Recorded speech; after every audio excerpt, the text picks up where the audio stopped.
Sanibonani, umqeqeshi wensizwa lo. Bafo ngithi kuwe namhlanje intombi yakho ungayifoneli njalo.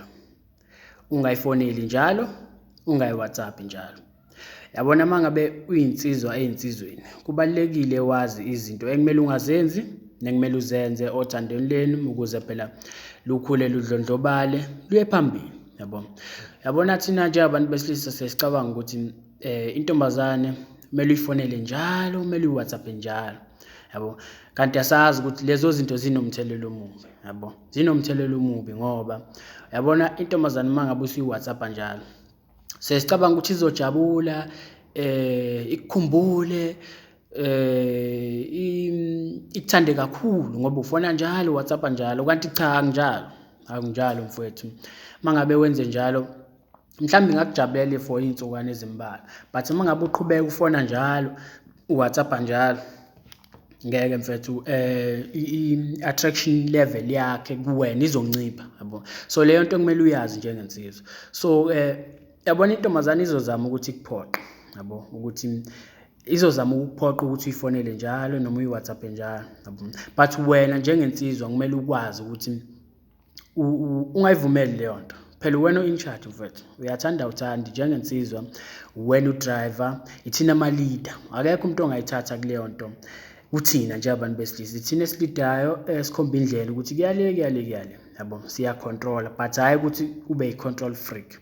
Yabona i-control freak umuntu o-decide-ela intombazane ukuthi kumele yenzeni ngasiphi isikhathi kanjani. So-ke angikhulumi ngaleyo nhlobo ye-control, ngikhuluma nge-control mina yothanda ukuthi uya-decide ukuthi umlilo uvutha kanjani, yabo. Wena udecide ukuthi ufuna uvuthe kangaka noma uvuthe kangaka noma uvuthe kangaka, hhayi ukuthi uvele uyeke nje uvuthe kakhulu ngoba uzocima, uzoshesha ukucima. So-ke nakanjalo mfethu, intombazane mangabe uyifonela njalo kunomthelela omubi ngoba nizogcina usuku lokuthi nibonane ningasalihleli, yabo, because uyifonela njalo, obvious uzoyitshala yonke into mangabe uyifonela noma uyi-WhatsApp. So-ke ugqozi lokuthi nibonane liyancipha lapho, yabo. Kubalekile ukuthi ifoni mangabe yabo nje into ekumele uyazi ukuthi ifoni mangabe uyifonela intombazane ingoba usuke ufuna ukuthi nibonane, uzama ukuhlela usuku lokuthi nibonane. Asikho isidingo sokuthi nithandane efonini, ni-chat-e ama-hour nsuku zonke mfethu ngoba izobhoreka intombazane. Yabona abantu abaningi esikhathini samanje bathandana efonini, bahlukana efonini. So-ke wena kumele uzame ukuthi uyi-avoid leyo nto ingenzeki kuwena. Mhlawumbe ubuyenza before but i-wrong, yabo. So abantu abaningi yabona mani-WhatsApp-ana njalo, mina ufike usende i-message kumuntu, yabo, bese yena uthi mhlawumbe uyayidlalela, mhlawumbe uzama ukuthi umkitaze kancane, but yena mayifunda ngale akayiboni leyo nto, yabo, because ayikho into echazayo ukuthi no uzi-expressa kanje, uzoyifunda ngendlela yakhe. So-ke mhlawumbe yena izoba sensitive kuyena bese yaqala seyakuziba, yabo, okuyinto embi leyo. That's why ngisho ukuthi mangabe u-WhatsApp umuntu, mu-WhatsApp uzama ukuthi nihlele usuku lokuthi nibonane noma mangabe umfonela. Ifoni nje isebenzise njenge-tools zokuthi nibonane ukuze phela nakho uthando mase nihlangene, yabo, nakho uthando lwenu liqhubekele phambili. Not ukuthi nizoxoxa, nixoxe into engayindawo, yabo. Mangabe wenze njalo usuke ukhombisa ukuthi wena unampilo, ayikho into oyenzayo empilweni. So uhlele efonini, yabona. Kufana nensizwa ethi mayingena ku-WhatsApp i-check ukuthi izokhulumisa abani, yabo. Mangabe wenze njalo mfethu i-value yakhe iyancipha, yabo. Intombazane mangabe uyifonela njalo, i-WhatsApp njalo, i-value yakhe iyancipha, ne-attraction level yakhe wena iyancipha. So-ke kumele uzame ukuthi ungayenzi leyo nto wena, yabo, ngoba izogcina isikuhlehlela ingane yabantu because iyabona ukuthi awu-understand, yabo, awu-understand ukuthi i-attraction, the law of attraction isebenza kanjani, yabo. So-ke wena kumele ingane mangabe uyifonela noma uyi-WhatsApp uyazi ukuthi uzama ukuthi uhlele indlela yokuthi nibonane ukuze phela nizobonda nazane kangcono, yabo. Hhayi ukuthi nje nivele nikhulume nje, nikhuluma into eyaphi, yabo, because lapho kusuke ukhombisa ukuthi awunampilo, ayikho into oyikubambile. Mangabe uyinsizwa mfethu kumele ube nama-goals ofuna uku-achieve empilweni, izinto nawe ebusuku nje uyazi ukuthi isikhathi sakho sokuthi uphumule, uyalala, uyavuka ekuseni ukulindile usuku, not ukuthi uzokhuluma nje 3 hours ufunini ulale ngo-12 yabo, as if ekuseni vele ayikho into ezokuvusa ikuse somewhere. No, ungayivumeli leyo. Ngisho kuthiwa yikho-ke, but entombazaneni akumele uyikhombise leyo nto, ungabi insizwa ebhizi etholakala kalula. Yabona mfethu, ngisho nawe uyazi ukuthi intombazane eza kalula kuwena njengomfana kuyaye kuhambe ungayihloniphi, because uyazi vele ukuthi izifikele kalula, ibigcwele ngayo ingane, iyaziletha kuwena, but i-value yayo iyancipha. Bese kuthi le eyi-challenge kuwena oyilwelile, iyona i-value yayo iyakhula, yabo. Uyaye uthi uma ngabe uyibuka noma uhleli naye uze ukuthi hayi lo muntu ngimsebenzelile nangilethe zokwami, uyakujabulela ukuba naye. But lo oza kalula akajabuleleki, yabo. So-ke nasentombazaneni kunjalo, uma ngabe uza kalula entombazaneni, yabo, ukuza kalula entombazaneni ukuthi uhlezi ucabanga uthandolweni ukuthi kwenzakalani, uyayifonela, fonela njalo, mhlawumbe osukwini ufona kathathu, uyi-WhatsApp njalo.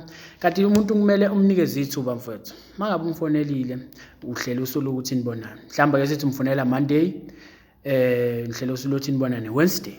So-ke asisekho isidingo sokuthi Tuesday uphinde ufone noma WhatsApp umkhumbuze ukuthi hey, ungakhohlwa phela ukuthi kusasa siyabonana noma lo mbuzo ukuthi usuku mhlambe kanjani. No, uzombona Wednesday. Uma ngabe senibonana Wednesday, nizobe senikhuluma yonke leyo nto usumbuza ukuthi kuhamba kanjani empilweni yakhe, senixoxa, seniconnect, yabo. Zama ukuthi niconnect ukuze uthandolweni likhulele phambili.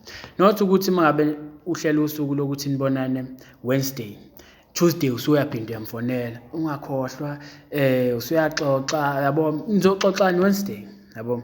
So-ke kumele ulimit indlela ocontacta ngayo ithekeni yakho, ngoba uma ngabe ungayilimit mfethu uzozisola.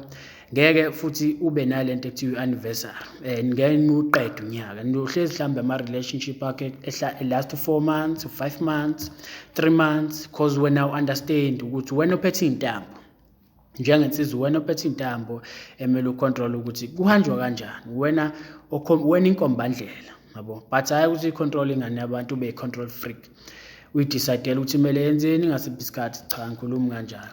Wena control i-flame yothandolweni ukuthi lihamba kanjani, kuvutha kanjani. Yabo, uma ibambe lapho mfethu, ngiyakutshela mfethu, uyoqeda unyaka nomuntu, niqede iminyaka, because you understand that is the basic law of attraction, yabo.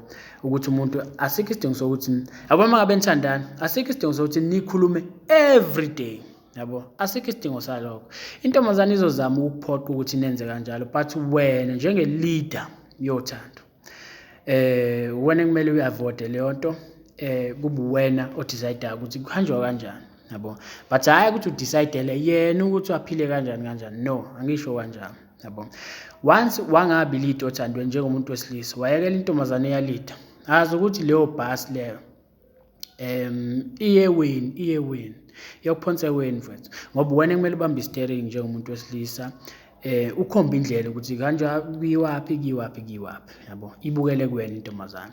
So uma ibambe kanjalo mfethu, wazi ukuthi intombazane akumele uyifonele njalo, akumele uyi-WhatsApp njalo, kumele uyinikeze ispace ukuze ikwazi ukuthi ikukhumbule, nayo ikwazi ukuthi icabange, ikwazi ukuthi ithathe ifoni yayo ikufonele. Yazi kunabantu, kunezinye insizwa engafonelwa nje qobo, thothi yaphela 2 months akaze fonelwa, akaze WhatsApp, uyena ohleze fona, uyena ohleze WhatsApp, okuyinto engalungile leyo, okuyinto e-wrong, ngoba lapho uzokhombisa ukuthi uthandana wedwa. Uma ngabe intombazane imfonela noma im-WhatsApp, ingoba isuke ifuna imali noma isuke ifuna i-favoritism, not ukuthi nje isuke ifuna mhlambe ukumbuza ukuthi empilweni yakhe ikhamba kanjani, yabo. And futhi into ebalekile, uma ngabe intombazane ke isikufonela noma i-WhatsApp, you should always assume ukuthi iyakhumbula, ifuna ukukubona. So-ke wena kumsebenzi wakho ukuthi uhlele usuku lokuthi nibonane, yabo. So-ke mfethu, uma ibambe kanjalo ngiyakutshela uyodlondlobala othandweni, uyoyeka ukuthi uthandane nomuntu for 5 months, for 3 months, noqeda unyaka, niqede iminyaka ilandelana, because you understand i-basic law of attraction. Shapu-ke mfethu, ngiyathemba uyawuza lo myalezo. Uma ngabe uza mfethu, into encane ongayenza ukuthi usubscribe kule channel, because mina nawe kusakuningi mina sibonisane kona, siqhubeke saphambili. Shop.